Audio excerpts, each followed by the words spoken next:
Senators themselves are still divided if the upper chamber should now act on the impeachment complaint. Senate Minority Leader Coco Pimentel seems to have gotten impatient. In a statement, he called on Senate President Cheese Escudero to begin the trial, saying it is the Senate's constitutional mandate to do so. When we interviewed him on The Big Story just less than 2 weeks ago, all he said at that time was that he was open to a special session for the impeachment, but that ultimately it was Escudero's call. Now, in this statement, Pimentel stressed that the word forthwith, as cited in Section 3, Article 7 of the 1987 Constitution, denotes urgency and promptness. He also cited that phrases without any delay and without interval of time. Speaking up for the first time, Senator Risa Ontiveros says she also believes the Senate should get to it. Ang utos sa amin na once matransmit sa amin ang articles of impeachment tulad ng nangyari ay agad po kaming mag-convene. But Senator Amy Marcos, a known ally of the Vice President, she believes that the impeachment trial can wait until after the elections. Hindi naman natin masasabi na urgent requiring the calling of a special session. Yun lang pakiwari kong personal. Parang hindi justified dahil hindi naman siya urgent. All right, let's delve into today's issues. We have with us tonight Congressman Zia Alonto Adiong, House Assistant Majority Leader, and Lanao del Sur, 1st District Representative. Congressman Adiong, good evening. Thanks for joining us again. Good evening, ladies, and thank you for having me. Before we begin to the TRICOM hearing today, let's kick off with the legal challenge to the impeachment complaint. We are talking a petition from 29 petitioners. They're saying that the impeachment must be thrown out on the grounds that it did not follow due process and is constitutionally deficient. And also taking into context that this is a group of Mindanao lawyers. So could I have your reaction to that, please?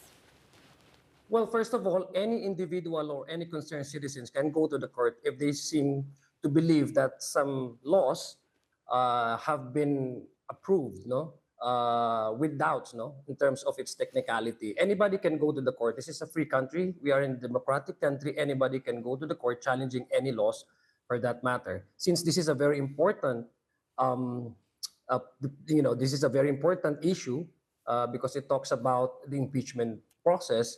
Of course, I personally would expect that there will be some individuals closely associated with the Dutertes, would probably do anything possible, legal recourse, in order to delay the impeachment process. So that is already expected. There will be an attempt to delay, derail the processes as mentioned under the Constitution. But I don't see any, that would depend on how the court would appreciate the merits of the complaint, the writ of preliminary injunction filed by these lawyers, because the House of Representatives acted primarily on the constitutional premise under Article 11, Section 3, Paragraph 4 of the 1987 Constitution, which spells out, and I would quote for you, for the purpose of record, in case the verified complaint or resolution of impeachment is filed by at least 1/3 of the members of the House, the same shall constitute the articles of impeachment, and trial by the Senate shall forthwith proceed. End of quote. So the Constitution spells out 3 modes kasi. The third mode, the fourth complaint, was actually used, the third mode, this is the fourth complaint, where more than 1/3 of the members of the House signed the impeachment complaints as complainants. So the requirement of the Constitution would state that 1/3 of the members of the House, once you secure that would constitute impeachment trial, and that it will go directly straight to the plenary, was faithfully complied with by the 215 who initially signed the impeachment complaint, and later on there were a couple of other members who also wanted to be included in the complainants, in the number of complainants, by way of asking the Secretary General if their e-signatures would also be affixed in the complaints. Now, I don't see any way although this is not preempting the possible decision of the Supreme Court, but there is no, for me, there is no merits to the allegation that in the first place, the process by which this impeachment complaint was arrived at by the House of Representatives is defective in the first place, no? Right. So I don't know how they would argue their case, but then again, as I've said, we have complied with what the Constitution says. Hindi ho kami ang nagsasabing diretso na once you secure 1/3 of the signatures of all the members as complainants, that would go directly to the plenary for for possible for eventual approval of the impeachment complaints. We have complied with that. It's not us who made all these rules. It's in the Constitution. Right. Now, as to whether or not the Senate should proceed directly, then we also have differing opinions on how we would define or quantify in its in the actuality of how the word forthwith would be translated into an actual timetable or timeline. No? Some say that without any delay. I was listening to your reports earlier.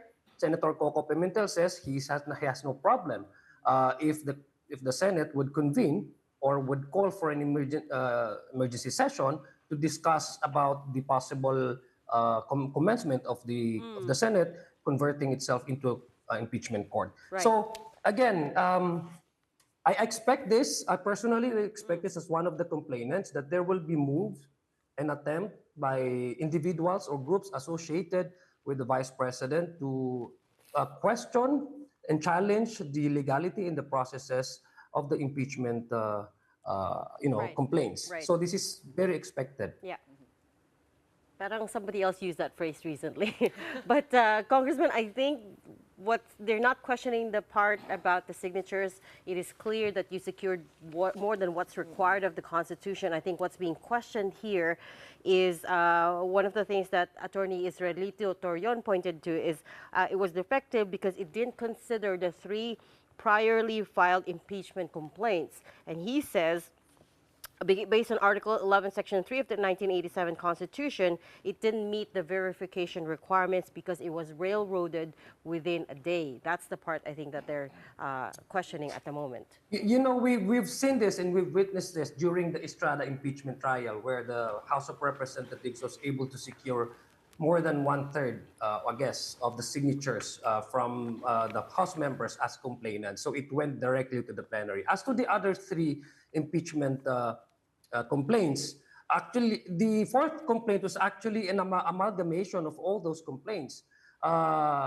There are complaints in the first impeachment complaint, which was endorsed by one of the members, because you can a private individual would have to get the endorsement of one of the members if the member so chooses to do so. And the second impeachment complaint was actually filed by the Makabayan Black, so it did not reach the necessary number required by the Constitution for these complaints to go straight to the plenary without passing through the Committee on Justice. And the third one actually was quite lengthy. There are several articles there that I guess were also being included as one of those complaints, which I believe endorsed also by one of the members of the House of Representatives. But all of these 3 complaints have similarities, no, in terms of the 4th complaint that we have filed by the 215 complainant. What was the only difference, I guess, is since the procedure by which all of these 3 processes would have to undergo is subjected to the scrutiny of the Committee on Justice, because number 1, they did not reach the required 1/3 vote of the House members as reflected under our Constitution. Okay. Last week, Kong Zia, you said that you expect a lot of backlash, no, because of the impeachment trial. I was just wondering if the backlash did come. Ito na ba yung backlash na ine-expect nyo, or just one of the repercussions of the impeachment complaint?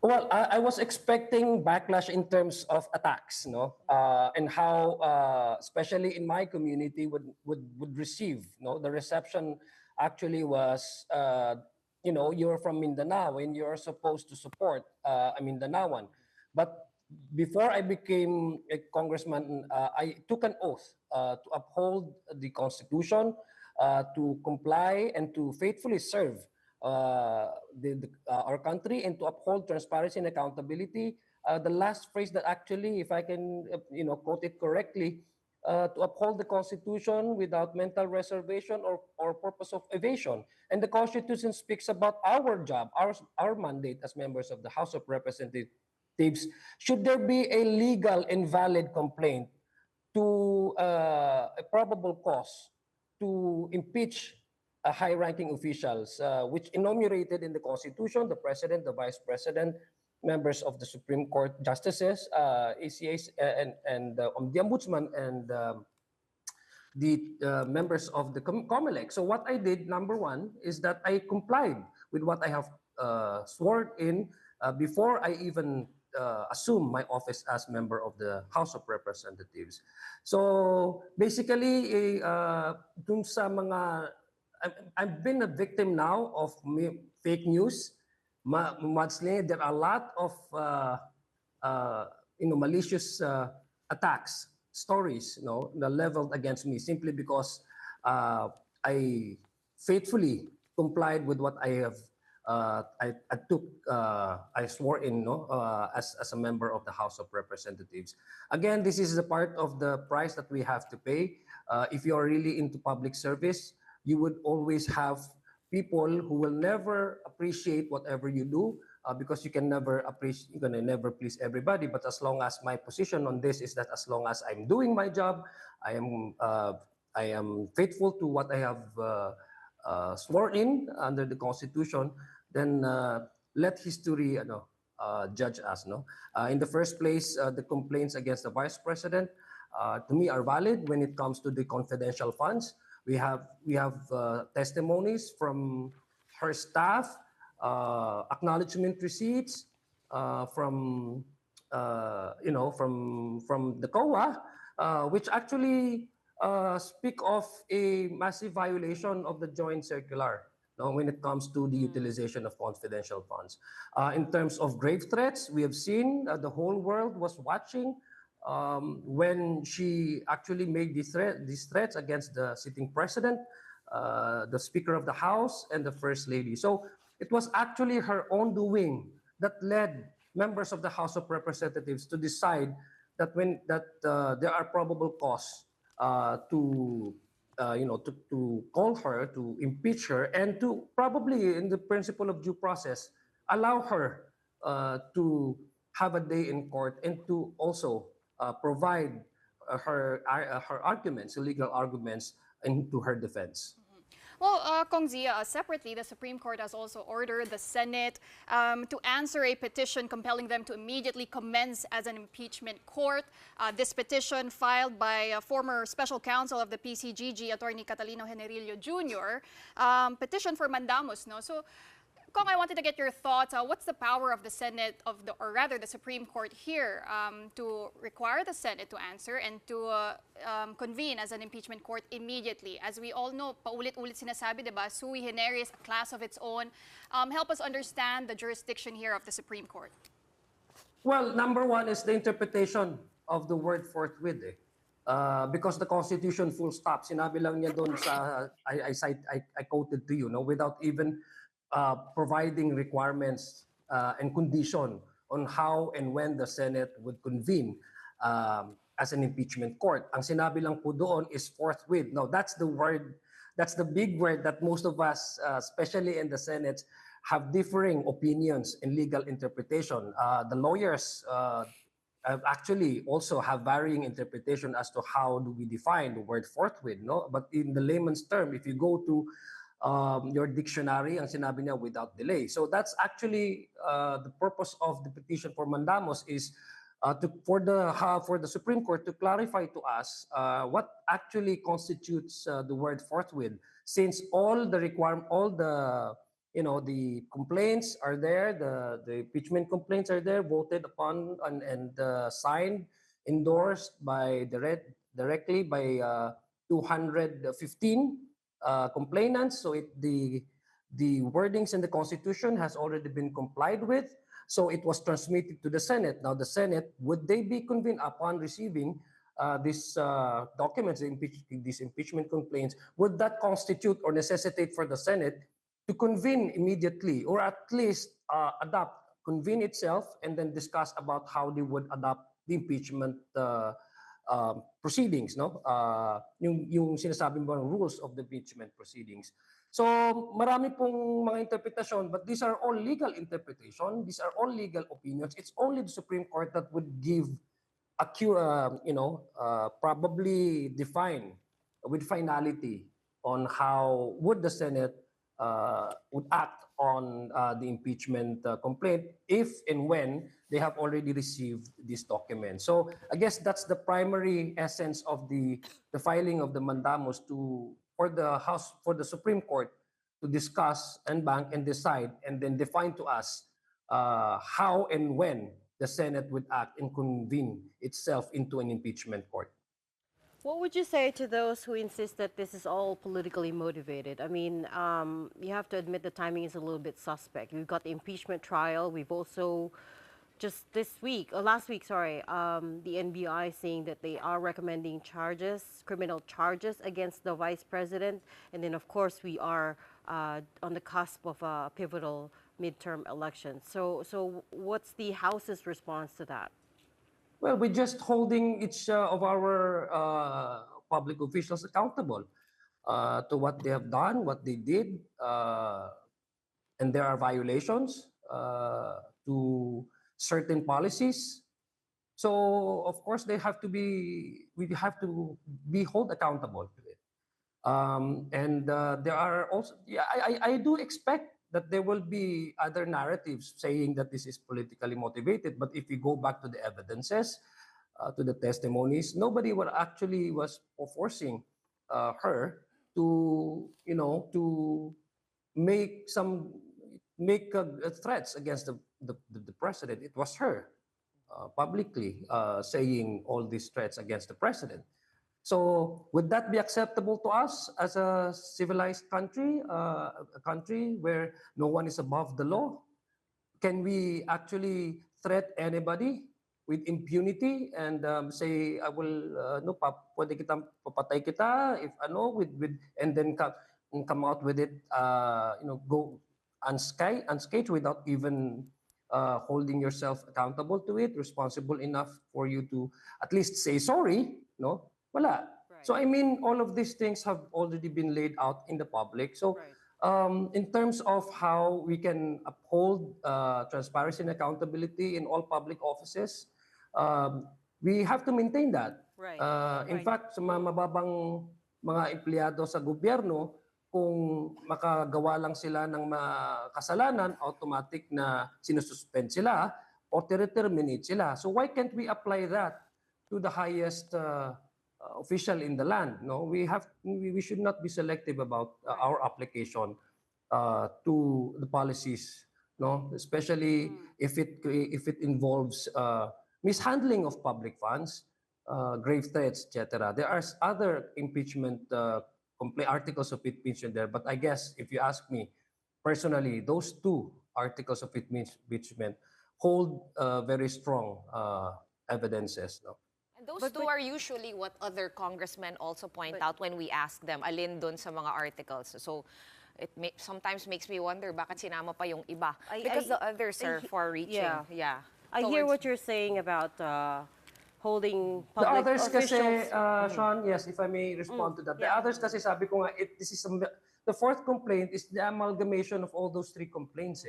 There are also complaints in the first impeachment complaint, the articles na nasalid dito sa fourth complaint, as well as the second and the third. So it's actually how all those articles of impeachment were combined together to come up with a fourth impeachment complaint. Kaya nga, Kong, that's what they were saying, di ba? Na parang because yung first complaint had like 20 plus articles, ganon.